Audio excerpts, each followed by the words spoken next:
A primeira temporada do anime de Jujutsu Kaisen foi um sucesso total e fez com que muitas pessoas começassem a ler o mangá na busca por saber mais sobre o que acontece na história. E é claro, alguns personagens se destacaram muito entre os fãs. É o caso do Satoru Gojo. No mundo dos animes e mangás, a gente costuma dizer que ou você curte o Gojo, ou você ainda não assistiu Jujutsu Kaisen. Bom, brincadeiras à parte, a verdade é que esse sensei tem uma fanbase enorme. Então neste vídeo, nós do Nerdice Narrativa, fizemos uma análise resumida desse personagem. Você quer entender melhor os complexos poderes do Gojo? Quer compreender o contexto dele na trama e saber mais sobre esse personagem tão cativante? Existem muitos motivos para ele ter feito tanto sucesso, então é só você ficar com a gente até o fim desse vídeo que você vai entender. Aqui é o Felipe, e hoje vamos analisar o Satoru Gojo, narrativamente falando.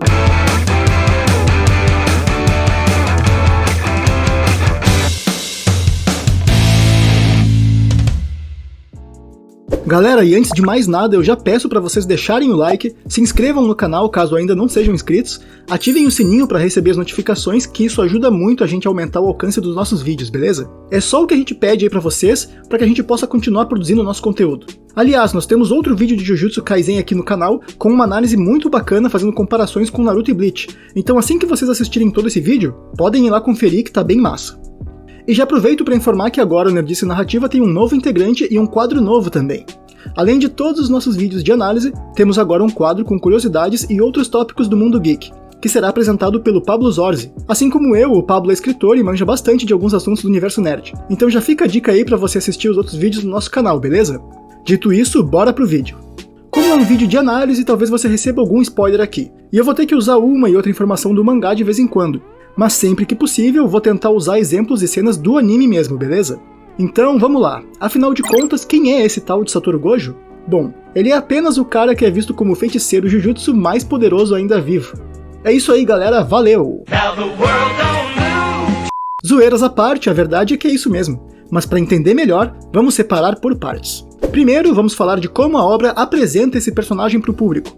Depois vamos falar de sua personalidade, para assim contar um pouco da sua história e por fim, explicar em detalhes os seus poderes, que são bem complexos por sinal. Então vamos começar abordando como o autor apresenta o personagem pra gente, pro público. Bom, o Gojo já é apresentado logo nos primeiros capítulos do mangá como um cara tão poderoso, que não é nenhum absurdo afirmar que ele é sim o feiticeiro Jujutsu mais poderoso em atividade. Não à toa ele é visto como um verdadeiro desequilíbrio de forças da natureza. Tão incrível é o seu nível de poder amaldiçoado. Agora, o que o Gojo quer com tudo isso? Bom, uma de suas propostas básicas é simplesmente criar uma geração de feiticeiros Jujutsu que contraponham as ideias obsoletas do Conselho de Feiticeiros e das famílias tradicionais de feitiçaria. Dessa forma, Gojo conseguiria dar início a uma sociedade livre de maldições. É claro, o Satoru Gojo tem relações com vários outros personagens da trama. Ele é o sensei do protagonista, ele faz parte de um clã muito importante dentro da série, e ele tem confrontos e rixas com outros personagens bem relevantes. Mas se a gente fosse falar sobre tudo isso aqui, entraríamos em assuntos que precisam de análises mais detalhadas. Se vocês gostam desse tipo de conteúdo e querem ver mais disso aqui no canal, deixe aí nos comentários, beleza? Agora vamos falar um pouco da personalidade do Gojo. Não há nenhuma dúvida de que ele é um cara complexo. Como eu disse lá no outro vídeo em que eu fiz uma comparação entre Jujutsu, Bleach e Naruto, pra mim, o Gojo tem aquela semelhança física com o Kakashi, mas lembra muito a personalidade misteriosa do Urahara em alguns momentos. Claro, tudo isso somado ao seu próprio estilo e suas características. Na maioria das vezes o Gojo é descontraído e brincalhão com várias pessoas, tais como seus alunos, colegas e amigos. Por outro lado, ele pode ser muito antipático e até cruel com pessoas como os executivos feiticeiros, por quem ele nutre um grande desdém. Certamente o Gojo é muito confiante em suas habilidades e ele tem total ciência de sua reputação como um feiticeiro poderoso. Até do Sukuna ele fez pouco caso quando o Rei das Maldições se manifestou na frente dele pela primeira vez. Falsa modéstia com certeza não é com o Gojo. Podemos dizer que ele é pragmático em batalha, sempre tentando lidar com as possibilidades da situação de forma racional em vez de emocional. Beleza, agora é a hora da gente fazer um resumão da história do Gojo. Sabemos que quando ele nasceu, aconteceu uma mudança súbita nas forças naturais do mundo, um desequilíbrio, e desde cedo o Gojo foi temido e caçado, e por alguns admirado. Quando entrou para o colégio de feitiçaria de Tóquio, o Gojo teve como tutor o Masamichi Yaga, o atual diretor da escola, que a gente já viu no anime. Seus colegas de classe eram Suguru Geto, sim, ele mesmo. Se você tá só assistindo ao anime, pode até ficar surpreso, mas espera só pra ver os poderes desse cara no mangá. Ah, e o Gojo também foi colega de Shoko Ieri, além de Utahime e Meimei serem as suas veteranas. Gojo era considerado um aluno problemático por ser muito cheio de si. O que não é de se espantar, visto que ele era jovem e desde sempre muito poderoso e ciente da sua superioridade em termos de poder em relação aos demais. Ele acabou se tornando muito amigo do Geto, e os dois não raro conversavam sobre proteger pessoas que não tinham energia amaldiçoada e extinguir as maldições do mundo. Mas as coisas mudaram de figura depois de uma missão especial para o Mestre Tengen, a figura mais alta do mundo dos feiticeiros. Como ele é imortal, o Tengen enviou o Geto e o Gojo para buscar seu novo receptáculo, e é a partir dessa situação que o Satoru começa a entender e questionar e confrontar as estruturas internas da sociedade dos feiticeiros. Nessa missão, o Gojo encontra a primeira pessoa capaz de quase matá-lo, Toji Fushiguro, o pai do Megumi. E pasmem, o Toji é um humano sem energia amaldiçoada. Ele foi contratado para eliminar o receptáculo do Mestre Tengen, e ele conseguiu derrotar o Gojo na primeira batalha, mas foi derrotado depois. Antes de morrer, o Fushiguro fala sobre o Megumi, fazendo o Satoru ir em busca do menino. Isso é o que foi apresentado para nós até então, e qualquer outra informação do mangá ou teorias podem circular por aí a respeito disso, então teremos que deixar para outros vídeos, beleza? Algum tempo depois, o Geto abandonou o colégio e se tornou um renegado, passando a ser caçado pelos feiticeiros. Durante esse período, ele inclusive devastou uma vila de não-feiticeiros. Então o Gojo foi enviado para matar ele, mas não conseguiu concluir a missão e não conseguiu eliminar o seu melhor amigo. Claro, já temos mais informações sobre o Gojo no mangá, mas como eu disse lá no começo do vídeo, eu não vou falar de todas as infos que a gente tem do Gojo e que só foram ditas no mangá. Até para não prejudicar demais a experiência de alguém que esteja só assistindo ao anime. A gente nem falou aqui sobre o selamento do mundo da prisão e das consequências das ações do Geto, nem detalhamos seus combates, nem falamos sobre os eventos envolvendo Yuji e Yuta, entre outros vários assuntos que com certeza merecem vídeos específicos só para eles. Muito bem, finalmente chegou a hora de falar dos poderes do Gojo. Então é só você pegar aí a sua calculadora científica e bora! Tá, zoeira, não precisa pegar a calculadora. A gente vai explicar tudo de forma muito simples. Mas mesmo assim, a verdade é que a essência das habilidades do Gojo possuem fundamentação em conceitos meio complexos. As habilidades dele são provenientes tanto do seu empenho, quanto do talento natural dele, somado ao fato de ele ser um verdadeiro prodígio dentro do clã dele, o clã Gojo.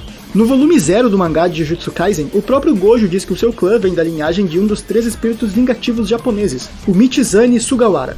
Além disso, alguns dos poderes que Gojo domina são passados de geração em geração e sempre foram temidos por aqueles fora do clã. O poder principal do Gojo é o Ilimitado, que quando aprimorado gera o que já vimos no anime, o Infinito.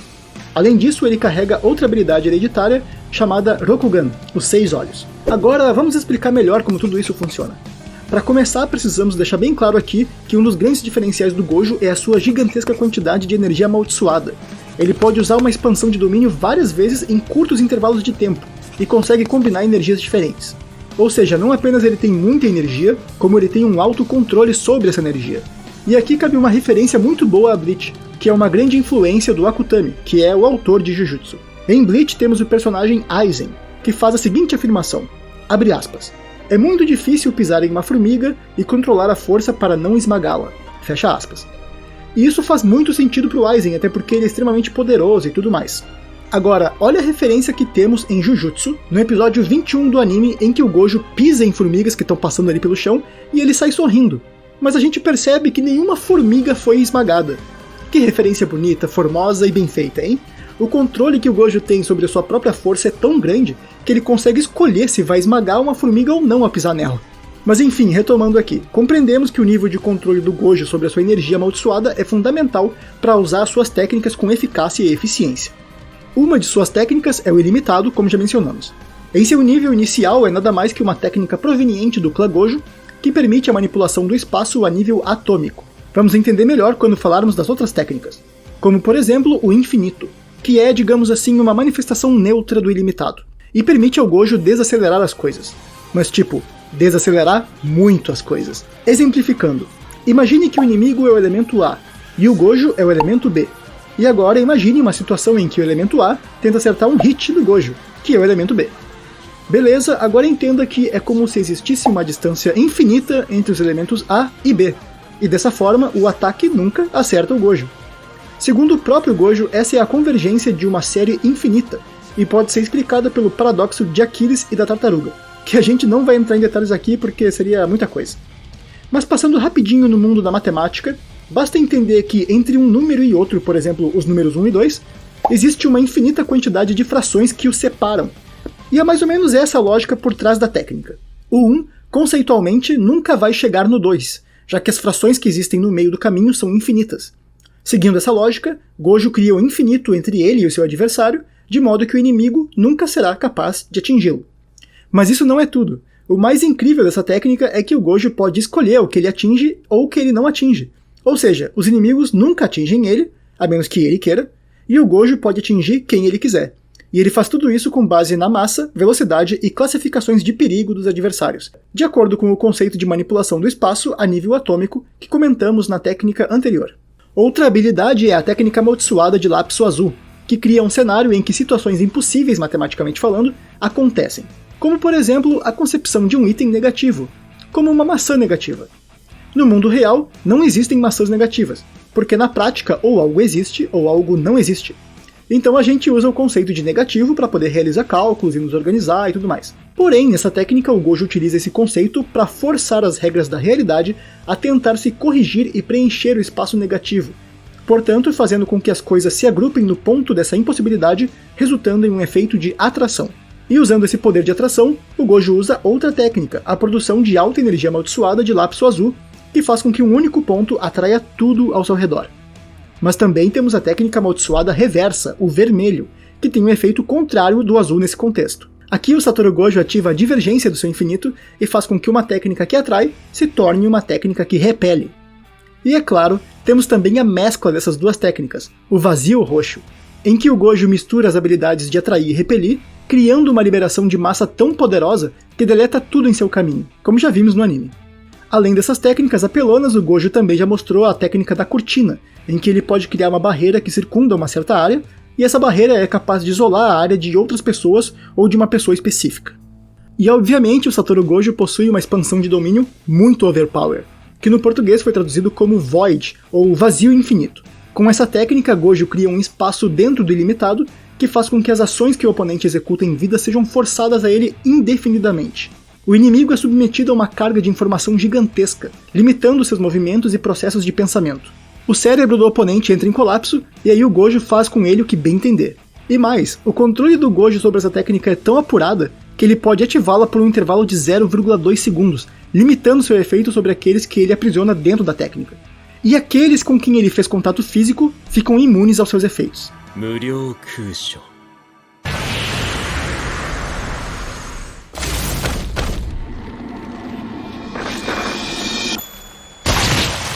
Galera, tá louco, o cara é muito apelão. Bom, e temos a técnica dos 6 olhos, o Rokugan.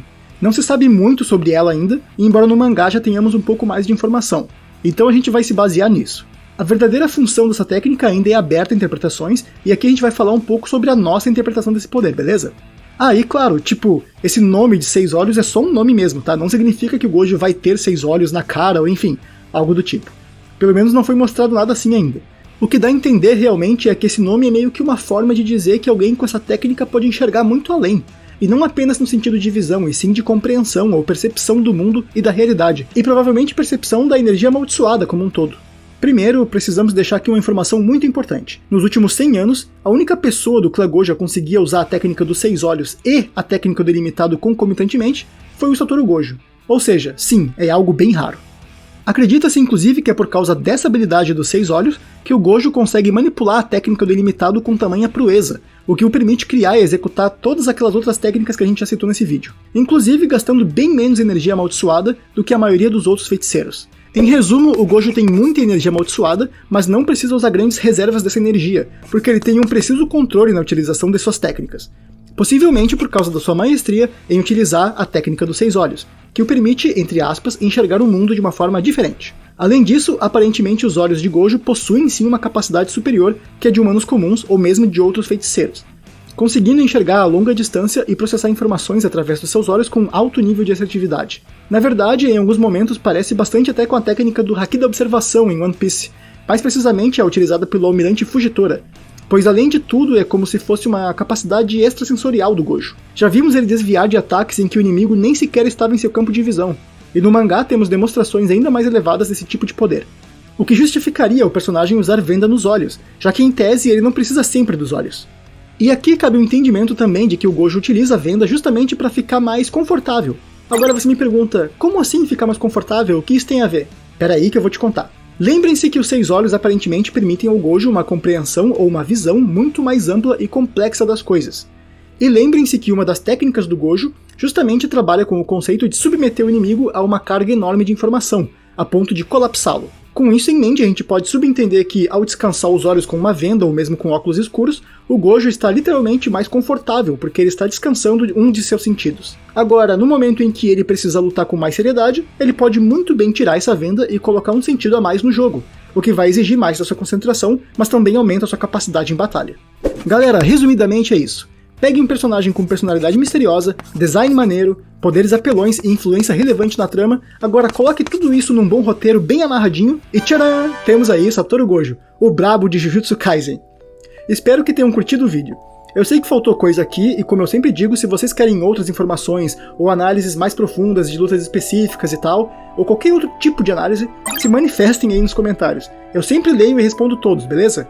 Caso ainda não tenham deixado o like, não se esquece de fazer isso agora, que esses vídeos aqui dão uma trabalheira e assim você valoriza o nosso trabalho. Fica aqui o convite também para se inscreverem no canal, ativarem o sininho para o YouTube avisar vocês sempre que a gente postar vídeo novo, compartilhem o vídeo e o canal com seus amigos que a gente agradece demais. Bom galera, por enquanto é isso, obrigado por assistirem e a gente se vê no próximo vídeo. Valeu!